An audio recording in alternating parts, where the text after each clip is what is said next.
یہ فرض نہیں ہے، قربانی واجب ہے، یعنی ضروری ہے۔ اب کس پہ ضروری ہے؟ جو مالک نصاب ہے، جس کے پاس دولت ہے، تھوڑا سا اچھا کھاتا پیتا ہے اور گھر سے تھوڑا صحیح ہے، مالی حالت اچھی ہے، 52.5 تولہ اس پہ چاندی ہے اور 7.5 تولہ سونا ہے، اس کا جو ہے وہ مستحق ہے، تو اس پہ قربانی واجب ہو گئی، وہ قربانی کرے گا۔ یہ قربانی کی تعریف ہے، ہر غنی پر قربانی واجب ہے۔ اچھا، آپ قربانی کون کر سکتا ہے؟ قربانی وہ کرے گا جو آزاد ہو، آزاد ہو، یعنی غلام پہ قربانی نہیں ہے۔ ہمیں کسی نے پکڑ لیا اور قید میں ڈال دیا تو ہم قربانی تھوڑی کر سکتے ہیں، چاہے کتنے ہی امیر ہو، ہم آزاد تھوڑی ہیں، ہم تو غلام ہیں نا اس کے، تو ہم قربانی نہیں کر سکتے۔ آزاد پہ قربانی واجب ہے، یہ ہو گیا۔ اس کے بعد میں مقیم پہ قربانی ہے۔ مقیم یہ نام، معزز سامعین حضرات، بزرگوں، دوستوں، عزیز بچوں، السلام علیکم ورحمۃ اللہ وبرکاتہ۔ نحمدہ ونستعینہ ونستغفرہ ونؤمن بہ ونتوکل علیہ ونعوذ باللہ من شرور انفسنا ومن سیئات اعمالنا، من یہدہ اللہ فلا مضل لہ ومن یضللہ فلا ہادی لہ، ونشہد ان لا الہ الا اللہ وحدہ لا شریک لہ، ونشہد ان محمدا عبدہ ورسولہ۔ اما بعد، اعوذ باللہ السمیع العلیم من الشیطان الرجیم، بسم اللہ الرحمن الرحیم۔ قل ان صلاتی ونسکی ومحیای ومماتی للہ رب العالمین لا شریک لہ وبذالک امرت وانا اول المسلمین۔ صدق اللہ مولانا العظیم وصدق رسولہ النبی الکریم، ونحن علی ذالک لمن الشاہدین والشاکرین، والحمد للہ رب العالمین۔ آئیے ہم اور آپ مل کر اپنے آقا و مولا، دونوں جہاں کے آقا، سرور کونین، علی کے آقا، فاطمہ کے بابا، حسنین کے نانا، ہم سب کے غم گسار حضور احمد مجتبیٰ محمد مصطفیٰ صلی اللہ تعالی علیہ وآلہ وسلم کی بارگاہ مقدسہ میں دل کی گہرائیوں کے ساتھ ہدیہ درود نچھاور کریں اور بآواز بلند پڑھیں، اللہم صلی علی سیدنا و مولانا محمد وبارک وسلم، صلو علیہ صلاۃ و سلام علیک یا رسول اللہ۔ ایک بار اور پڑھیں، بلغ العلا بکمالہ، کشف الدجا بجمالہ، حسنت جمیع خصالہ، صلو علیہ وآلہ صلاۃ و سلام علیک یا رسول اللہ۔ ایک مرتبہ اور پڑھیں، صلی اللہ علی النبی الامی وآلہ صلی اللہ تعالی علیہ وسلم، صلاۃ و سلام علیک یا رسول اللہ، صلی اللہ تعالی علیہ وآلہ وسلم۔ مولانا امام احمد رضا کہتے ہیں، اٹھا دو پردہ دکھا دو چہرہ کہ نور باری حجاب میں ہے۔ اٹھا دو پردہ دکھا دو چہرہ کہ نور باری حجاب میں ہے، زمانہ تاریک ہو رہا ہے مہر کب سے نقاب میں ہے۔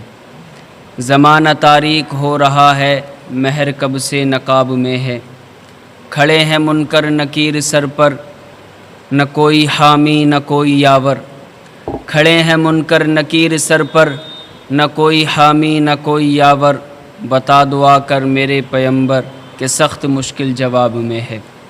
بتا دعا کر میرے پیمبر کہ سخت مشکل جواب میں ہے۔ انہی کی بومایہ سمن ہے، انہی کا جلوہ چمن چمن ہے۔ انہی کی بومایہ سمن ہے، انہی کا جلوہ چمن چمن ہے۔ انہی سے گلشن مہک رہے ہیں، انہی کی رنگت گلاب میں ہے۔ نبی کے بارے میں کہا گیا کہ انہی سے گلشن مہک رہے ہیں، انہی کی رنگت گلاب میں ہے۔ میں نے قرآن مقدس کی ایک مشہور و معروف آیت پڑھی جو قربانی کی دعا بھی ہے۔ قربانی ہم کریں گے تو وہ قربانی کی دعا ہے۔ قرآن میں آیا، سورہ انعام 8واں پارہ ہے، اس کے بعد میں سورہ اعراف شروع ہو جاتی ہے۔ اللہ فرماتا ہے قل ان صلاتی ونسکی ومحیای ومماتی للہ رب العالمین۔ یہ حضرت ابراہیم کے بارے میں ہے، اور حضرت ابراہیم علیہ السلام نے اللہ کا حکم پاتے ہی یہ باتیں لوگوں سے ارشاد فرمائیں۔ تم فرما دو کہ میری نماز، اس کا مطلب یہ ہے کہ تم فرما دو کہ میری نماز اور میری قربانیاں اور میرا جینا اور میرا مرنا سب کچھ اللہ کے لیے ہے۔ بولیں سبحان اللہ۔ سب کچھ اللہ کے لیے ہے جو سارے جہان کا رب ہے۔ لا شریک لہ، اس کی ذات میں کوئی شریک نہیں ہے، وہ اکیلا ہے، وہ وحدہ لا شریک ہے۔ لا شریک لہ وبذالک امرت وانا اول المسلمین، اور مجھے یہی حکم ہوا ہے اور میں سب سے پہلا مسلمان ہوں۔ یہ حضرت ابراہیم کی زبان سے جو یہ جملے کہے جا رہے ہیں کہ مجھے یہی حکم ہوا ہے، لوگوں سے وہ کہہ رہے ہیں کہ میں سب سے پہلا مسلمان ہوں۔ قل ان صلاتی ونسکی ومحیای ومماتی للہ رب العالمین لا شریک لہ وبذالک امرت وانا اول المسلمین۔ میری قربانیاں، میرا جینا، میرا مرنا، میری نمازیں سب کچھ اللہ کے لیے ہے، اور اللہ کی ذات میں کوئی شریک نہیں ہے، اور مجھے یہی حکم ہوا ہے اور میں سب سے پہلا مسلمان ہوں۔ یہ آیت کا مطلب ہو گیا۔ اب جیسا کہ آپ کو معلوم ہے آج 2 تاریخ ہو گئی چاند کی، اور قربانی کا جو ہے ٹائم قریب ہے۔ انشاءاللہ تعالی اگلے سنیچر کو قربانی ہوگی۔ اگلے سنیچر کو 10 ذی الحجہ ہے اور قربانی کا دن ہے۔ 9 ذی الحجہ کو حج ہوتا ہے، 9 تاریخ کو حج ہوتا ہے، 10 تاریخ کو قربانی ہوتی ہے۔ تو کیوں نہ قربانی کے تعلق سے 2-4 باتیں بتا دی جائیں۔ لوگوں کو پہلے آنا چاہیے تھا تاکہ تھوڑا سا پتہ چل جاتا قربانی کیا ہے، سمجھ لیتے کچھ، وہ اینڈ ٹائم پہ آتے ہیں۔ بہرحال سبحان اللہ بولیں بلند آواز سے، ایک مرتبہ اور بولیں یا رسول اللہ، ایک مرتبہ اور بولیں سبحان اللہ۔ تو قربانی جو ہے یہ واجب ہے۔ توجہ کے ساتھ سنیں آپ کہ قربانی ہے کیا۔ قربانی واجب ہے، ہر مالک نصاب پہ قربانی جو ہے واجب ہے۔ یہ فرض نہیں ہے، قربانی واجب ہے، یعنی ضروری ہے۔ اب کس پہ ضروری ہے؟ جو مالک نصاب ہے، جس کے پاس دولت ہے، تھوڑا سا اچھا کھاتا پیتا ہے اور گھر سے تھوڑا صحیح ہے، مالی حالت اچھی ہے۔ 52.5 تولہ اس پہ چاندی ہے اور 7.5 تولہ سونا ہے، اس کا جو ہے وہ مستحق ہے، تو اس پہ قربانی واجب ہو گئی، وہ قربانی کرے گا۔ یہ قربانی کی تعریف ہے، ہر غنی پر قربانی واجب ہے۔ اچھا، آپ قربانی کون کر سکتا ہے؟ قربانی وہ کرے گا جو آزاد ہو،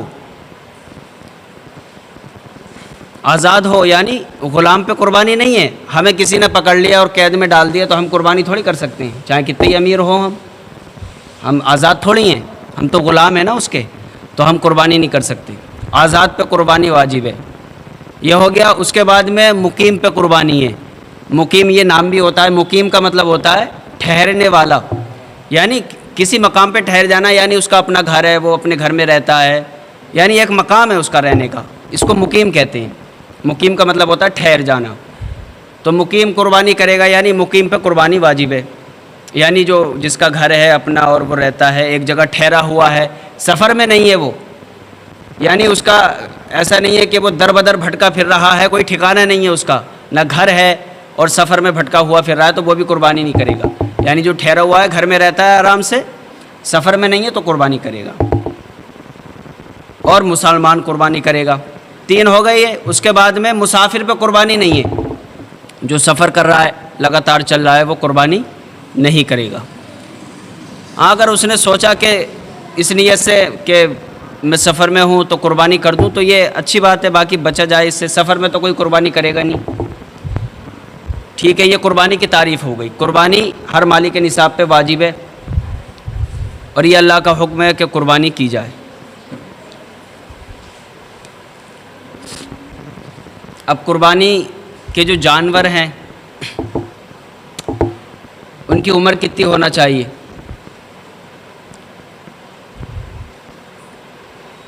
ان کی عمر میں بتاتا ہوں کہ کس جانور کی کتنی عمر ہوتی ہے۔ اللہ نے جو قربانی کا حکم دیا ہے تو وہ اسی وجہ سے دیا ہے کہ مولا تعالیٰ ہمیں چیک کرنا چاہتا ہے کہ ہمارا تعلق اللہ و رسول سے کیسا ہے۔ بولیں سبحان اللہ، ایک مرتبہ اور بولیں یا رسول اللہ۔ قربانی کا جانور خوب اچھا ہونا چاہیے، موٹا تازی ہونا چاہیے، خوبصورت ہونا چاہیے، کوئی اس میں عیب نہ ہو، کن کٹا نہ ہو، نک کٹا نہ ہو، اس کی دم کٹی ہوئی نہ ہو، یعنی ہر اعتبار سے اچھا ہونا چاہیے، فربا ہونا چاہیے، لاغر نہیں ہو، موٹا ہو، خوبصورت ہو، اچھا ہو، کیونکہ ہم دل سے اللہ کی بارگاہ میں یہ نذرانہ پیش کر رہے ہیں، تو جب دل سے کر رہے ہیں تو جانور بھی اچھا ہونا چاہیے۔ یہ نہیں ہے کہ جو ہے بس ایک بوجھ تھا ہمارے اوپر، ہم نے جیسے تیسے کر کے یہ پاپ کاٹا ہے کہ یار جلدی سے نپٹ جائیں۔ قربانی کا جانور خوبصورت ہو، اچھا ہو، موٹا ہو، کوئی اس میں عیب نہیں ہونا چاہیے۔ بکری کی قربانی کر سکتے ہیں، بکرے کی، اونٹ کی، گائے کی، بھینس کی، یہ قربانی کے جانور ہیں۔ اب ان کی عمر کتنی ہونا چاہیے؟ اونٹ کی قربانی تو اپنے انڈیا میں ہوتی نہیں ہے، کہیں ہوتی ہو بہرحال، تو اونٹ کی جو ہے عمر 2 سال کی ہے، نہیں اونٹ کی عمر 5 سال کی ہے، 2 سال کی نہیں، اونٹ کی عمر 5 سال کی ہے۔ 5 سال سے اگر اونٹ کم ہوگا تو اس کی قربانی نہیں ہوگی۔ توجہ ہے، سنیں بلند آواز سے بولیں سبحان اللہ۔ اونٹ کی عمر 5 سال کی ہے، 5 سال سے کم کا ہوگا تو اس کی قربانی نہیں ہوگی۔ گائے بھینس کی جو عمر ہے وہ 2 سال کی ہے، 2 سال سے کم کا ہوگا تو اس کی قربانی نہیں ہوگی۔ اور جو دمبا ہے، بھیڑ ہے، بکری ہے، اس کی 1 سال کی عمر ہے، 1 سال سے کم نہیں ہونا چاہیے۔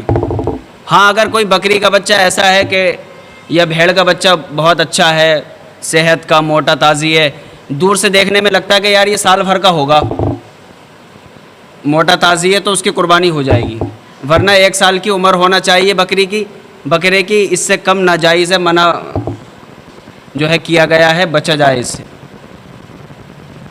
اور قربانی میں جو ہے ہم عقیقے کا حصہ بھی کر سکتے ہیں، کچھ عقیقہ کرتے ہیں جو بچے کی پیدائش پہ ہم اللہ کا شکر ادا کرتے ہیں، تو عقیقے کا بھی ہم حصہ اس میں قربانی میں کر سکتے ہیں۔ یہ قربانی کے مسائل ہیں، ہمیں یاد رکھنا چاہیے۔ تو جانور جب دیکھیں تو اچھا دیکھیں اور اس کی عمر پہلے چیک کر لیں کتنی عمر ہے، اور اگر 6 مہینے کا ہے تو یہ دیکھ لیں کہ وہ موٹا تازی ہے، اچھا ہے، دیکھنے میں سال بھر کا معلوم ہوتا ہے، تو ہمیں اس کی قربانی کرنی ہے۔ بس یہی مقصد ہے قربانی کا کہ ہم دل سے اللہ اور رسول کے فرما بردار ہو جائیں، غلام ہو جائیں، اللہ کے حکم کی فرما برداری کریں، یہی قربانی کا مقصد ہے۔ قربانی کا فلسفہ سمجھ میں آ گیا آپ کو؟ بس اللہ کو راضی کرنا ہے۔ کچھ لوگ اس پہ اعتراض کرتے ہیں، بہت سارے کہتے ہیں اتنے مہنگے مہنگے جانور کیوں ذبح کرتے ہو، غریبوں کو دے دو، مدرسوں میں دے دو، مسجدوں میں دے دو۔ ارے تو وہ بھی تو اللہ کے لیے کام ہو رہا ہے، غریبوں کو دینا۔ قربانی ہم نے کی، اس کا گوشت جو ہے غیر مسلم کو ہم نہیں دے سکتے، کافروں کو نہیں دے سکتے ہم قربانی کا گوشت۔ قربانی ہم نے کی ہے، گوشت ہے تو اس کے 3 حصے کیے جائیں گے، ایک غریبوں میں دیا جائے گا، ایک اپنے رشتہ داروں کو کھلایا جائے گا، جو عزیز ہیں تمہارے ان کو بلا کے کھلاؤ، اور تیسرا تم خود کھاؤ، تم گھر والے ہو۔ اگر تمہارا خاندان زیادہ بڑا ہے تو زیادہ اس کو جو ہے کھا سکتے ہو، اپنے خاندان میں کھلا سکتے ہو۔ غریبوں کا بھی خیال رکھنا ہے اور تول کے دینا ہے، کسی کو جو ہے زیادہ نہیں پہنچے، کسی کو کم بھی نہیں پہنچے۔ اگر گائے میں بھینس میں جو ہے 7 حصے ہوتے ہیں تو جو ہے جب 7 حصے سب نے پیسے برابر دیے تو سب کو تول کے دیا جائے، دل آزاری نہ ہو کسی کی کہ مجھے کم مل گیا اسے زیادہ مل گیا، تو یہ بھی اچھی بات نہیں ہے بہرحال۔ اور جب حصہ کریں تو وہ بھی جو ہے تول کر کے تقسیم کر کے جو ہے کچا دے دیں یا پکا کے کھلا دیں، بہرحال وہ تو تمہاری مرضی ہے۔ تو یہ قربانی کا فلسفہ ہے۔ انشاءاللہ آج کے دن اور تھوڑا سا بتا دیا جائے گا قربانی کے تعلق سے، اور ہفتے کو تو ویسی قربانی ہے۔ تو ایک بار درود پاک پڑھیں، اللہم صلی علی سیدنا و مولانا محمد و بارک وسلم۔ صلو علیہ صلاۃ و سلام علیکہ یا رسول اللہ۔